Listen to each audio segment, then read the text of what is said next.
Are you really our child? My dad sighs as he looks at my report card. Growing up in a family of doctors, I always thought that following that path was the natural thing for me to do. So I've been studying hard since I was a child. And my grades have always been at the top of my class. But to my dad, a doctor himself, that's apparently not enough. He says it has to be at the national level, or it doesn't count. Hearing this again and again, I gradually grew to despise the profession of being a doctor. My name is Emily. Both my parents are doctors, and so are my relatives. I have an older sister, and my parents always assumed that my sister and I would naturally go into the medical field. My sister Jessica has always been exceptional and has been the favorite of our parents. Everyone thought Jessica would become a doctor, and she became one without any setbacks. I think that's impressive. But Jessica always got whatever she wanted, and she was praised, even for the smallest things. She was so indulged that I was envious. I was always being compared to Jessica, and I was always told that I wasn't good enough. Even though Jessica is 5 years older than me, the fact that I couldn't do what Jessica could do was treated like a failure on my part, when it should have been expected. Gradually, my parents stopped caring about me. When Jessica was stressed from studying, she would verbally abuse me, and sometimes she even raised her hand in anger at me. But I never told anyone, knowing that my parents wouldn't believe me. I went to a college preparatory school, but I have no intention of going to college. After constant verbal abuse, I left home. I was already working part-time, planning for this, and I had enough money to get by, for now. When I graduated from high school, I found a live-in job at a hotel in a tourist area, and they took me in. I needed my parents' consent because I was still a minor, but they wrote the consent form without a word. They probably just wanted me to leave, the failure that I was, as soon as possible. I hadn't contacted my family for over 6 months since leaving home, and I hadn't heard from them either. But as the end of the year approached, I got a call from Daddy. "Come home for the New Year's celebration. The relatives are gathering, and you'll be the host." Daddy said just that and hung up without waiting for my response. At home, it's a tradition for relatives to gather for a feast every New Year's. Since the relatives are all doctors, it's always been a painful experience for me. And of course, I always end up doing the odd jobs. I'm responsible for everything, from cleaning the day before to preparing food, drinks, baths, and futons for the relatives who stay over. Mom just gives me instructions, and Jessica, of course, ignores me altogether. I've wondered why it has to be me, but I felt guilty about not pursuing a medical career, and it was easier to go along with it. I thought I wouldn't be called because I left home, but Daddy contacted me, so I decided to go home for just one day. My hotel job was, of course, in its busy season. I couldn't take a long break. I planned to go home and leave quickly, using my job as an excuse. When I got home that day, Daddy yelled at me, "You're late! Everyone's coming soon! Why didn't you come back yesterday?" But I'm busy at work this time of year, so it was hard to take even a day off. "Stop making excuses! Hurry up and get ready!" He wouldn't listen to me at all. Sighing, I entered the house where Mom was waiting. There was no feeling of relief coming back home. I just cleaned, cooked, and prepared drinks, as Mom told me to. As the relatives gathered and the party started, I was out of the loop, as usual, but that was more comfortable for me. Complaints about the hospital or gossip about patients, it was nothing but bad-mouthing others. I even thought that becoming a doctor made everyone talk bad about someone. For me, it was not a fun space at all. But Jessica seemed to enjoy mingling, looking down on other doctors and patients, making fun of them. As I carried drinks, Christopher approached me. "So, Emily, being a doctor was impossible for you, huh?" He said with a smirk, and I felt disgusted. I wanted to say that I hadn't failed to become a doctor, I just didn't want to. I don't want to be someone who can't live without demeaning others like you. I swallowed the words that almost came out, because it would only drain my energy to say them. Night came and I fled from my family home. My parents complained about how the cleaning would be done, who would entertain tomorrow. But I didn't care. I have to work early tomorrow. Without even bringing a change of clothes, I just said that and quickly boarded the bus home. That was the only contact from my family for a year. When it came, I thought, not again. Every year, I took a day off, went home, and immediately returned. It wasn't that I didn't find it bothersome, but it was only one day a year. I lived at home until I graduated from high school, and they even paid for my college preparatory school, despite not going to college. So I figured it wouldn't hurt to show my face at home that much. 7 years have passed since then, and I'm now 25. I still visit home once a year, unchanged. It's that time of year again. I should be hearing from Daddy soon. Just as I started thinking that, the phone rang. I assumed it was Daddy, but when I looked at the screen, an unexpected name was displayed. I pressed the call button. Jessica? I hardly ever get a call from Jessica. I picked up the phone fearfully, thinking something might have happened to my parents, but contrary to my fears, Jessica was in high spirit. Hey, you know the young CEO at your workplace? He's been on TV a lot lately, hasn't he? She said with an excited voice. This attitude from Jessica was a first. I was confused and a bit scared. He has opened a few new hotels, so he has had more opportunities to be on TV. As I said that, Jessica happily replied, "Introduce me to him! I fell in love with him when I saw him on TV the other day. Plus, he's a young master, right? I think he'd suit me." I was at a loss for words. To think she'd contact me for something like this. What does she mean by suit me? Gentle Alexander and Jessica, who likes to look down on others, would never match. While I was lost for words, Jessica continued the conversation. "Oh, I see. You, a lowly worker, wouldn't have a chance to be close to the CEO.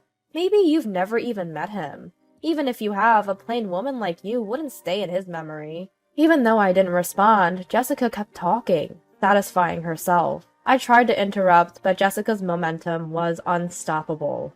"That's right. Do you know when the CEO will come to your place? I'll stay over that day. If I can meet him face to face, he's mine. He won't resist a beauty like me. So make a reservation and let me know. Of course, since I'm going out of my way to stay over, you'll have to cover the lodging costs." I was speechless. "But Jessica, aren't you having arranged meetings for marriage?" In our family, it's customary to be married by 30, and many go through arranged meetings. I thought Jessica had done that already. But what does this mean? Arranged meetings? There's no one decent. The other day, it was a 35-year-old guy. Introduce me to someone who matches me. I was disheartened by hearing that. So Jessica looks down on even her arranged meeting partners. That doesn't mean I have to introduce her to Alexander. I told her it was impossible, and hung up the phone. A month later, on New Year's Day, I went back home for just one day. I planned to entertain my relatives as usual, and then leave quickly. But this year, my relatives were unusually intrusive. "You work at a hotel, don't you, Emily? I can't believe you can keep up such a low-end job," Christopher said, followed by Mom saying, "Indeed, we're impressed you can do a job that's not as essential as ours." Even Daddy chimed in. "I'm glad you left the house early. Now I don't have to hear from the neighbors about what you're doing." I'm sorry I'm such an embarrassment. I knew they felt that way, but hearing it all at once was indeed sad. As I was disheartened, Jessica said, laughing, "You don't have any redeeming qualities, so you'll be alone forever, right? What will you do?" Her words made my sadness disappear. I wanted to give it right back to her. I had finally released the emotions I'd been holding back against Jessica. "Jessica, you're 30, aren't you? You're 5 years older than me. What are you going to do? If you keep having such high expectations, you'll be left behind." I blurted out those words, and Daddy was furious. "How dare you say that about Jessica? Apologize, now!" My parents were always on Jessica's side. Jessica was their only darling. If that's the case, I wish they would live as a family of 3, forever. I sighed, ignoring Daddy's rage. That seemed to make Daddy even angrier. "What's with that attitude? Who do you think raised you this far?" Mom was nodding beside Daddy. The relatives were the same. It was the consensus of all the relatives. I felt completely fed up with that thought. But before I could open my mouth, Daddy yelled, "You, a failure like you, are ashamed of our family. Get out, now!" The expression on his face was clearly mocking me. I took a deep breath and opened my mouth. "I won't be coming here anymore after this year." I said that, picked up my belongings, and headed for the entrance. "Thank you for everything, up to now." Then I heard the sound of a car outside. When I opened the door with my shoes on, a luxury car was parked there. My parents and Jessica had noticed the car's sound and came out. A man was getting out of the driver's seat. Jessica was the first to recognize the person. You, president? It was Alexander, the president of my company, the person Jessica had asked me to introduce before. Alexander bowed and began to walk toward the entrance. Jessica said excitedly, "Emily, could it be that you—" It seemed like she wanted to say, "Are you going to introduce him?" I laughed. "Sorry to keep you waiting, I was just leaving," I said to Alexander, and he also smiled. "Thought it was about time, so I came to pick you up." Our conversation left my parents and Jessica in a state of shock. Behind them, I could see the faces of the relatives who had come out to see what was happening. Daddy was staring at Alexander, dumbfounded. Alexander walked up to Daddy. I apologized for my late greeting. Following that, I leaned close to Alexander and said, "He's my fiancé. We're getting married next month." Huh? Was that Jessica's voice, my parents' voice, or both? I said with a laugh. "But I have no intention of inviting you to the wedding. I have no lingering attachment to this house, so I don't think I'll be coming back. It seems this wasn't the place for me to return to, after all." After Alexander proposed to me, he said he wanted to greet my parents. So I explained my situation up until now. Everyone noticed a problem in my family due to my reluctance to go home, and they understood once they heard about the bad reputation of the hospital. Jessica had spoken about it too, so Alexander decided to come and pick me up. Ignoring my stunned family, I continued. "Speaking of which, there's a new hotel opening near Daddy's hospital. I'm involved in the project, and when I was doing the local research, I found out that Daddy's place has been involved in multiple medical malpractice and scandals. Is that right?" Daddy's face changed color at this. "You're not involved in this, are you, Daddy?" The local people were so shocked by the bad reputation. Jessica works there too. "Are you sure it's okay?" According to the locals, the reputation of Daddy and Jessica is the worst. I was shocked to hear from the locals, like father, like daughter, referring to Daddy and Jessica. At that time, I also heard that Daddy and Jessica were causing scandals, and I felt somewhat responsible for it. That's why I'm excited to make the hotel business a success and please the locals. In contrast, Daddy and Jessica looked pale. Since I had told my fiancé Alexander everything, he simply opened the passenger door without any unnecessary interruption. I met Alexander right after leaving home. Under the previous president's policy, Alexander, the next president, was working in the field, and we became close friends. I heard later that he fell in love with me at first sight.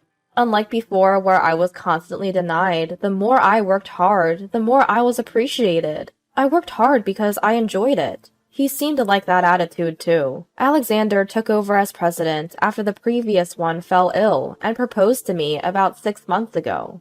His words asking for my support resonated with me. Since accepting the proposal, I've been learning various things, focusing on business studies. I realized that I don't hate studying, but rather enjoy gaining various knowledge. What I hated was studying only to become a doctor. When I find something fun, I tend to look into it, and the more knowledge I gain, the more I want to do. As I was about to get into the car, Daddy yelled, "Hey, Emily, what's going on?"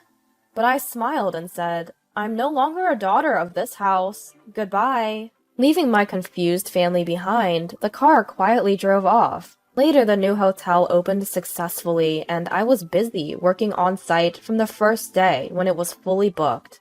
Then my parents and Jessica came. Daddy, who spotted me, called out, "We came to see what kind of work you're doing, and to stay over. Prepare the room, quickly." I wanted to ask what nerve he had, but I was too busy managing the site. Seeing this, Alexander rushed over to send my family away, but they stubbornly caused a commotion in the lobby. Since I wasn't getting anywhere, I had the security guard step in. Then a woman named Olivia, who came into the lobby afterward, exclaimed, "Oh, it's you, the teacher." I later heard that she's a nurse at Daddy's hospital, and she doesn't think highly of Daddy and Jessica due to their arrogant attitudes. Seeing Daddy being escorted by the security guard, she seemingly found it amusing and shared it as a funny story at work. Olivia, it turns out, is a neighbor and friend to the front desk staff, and one of them told me about it.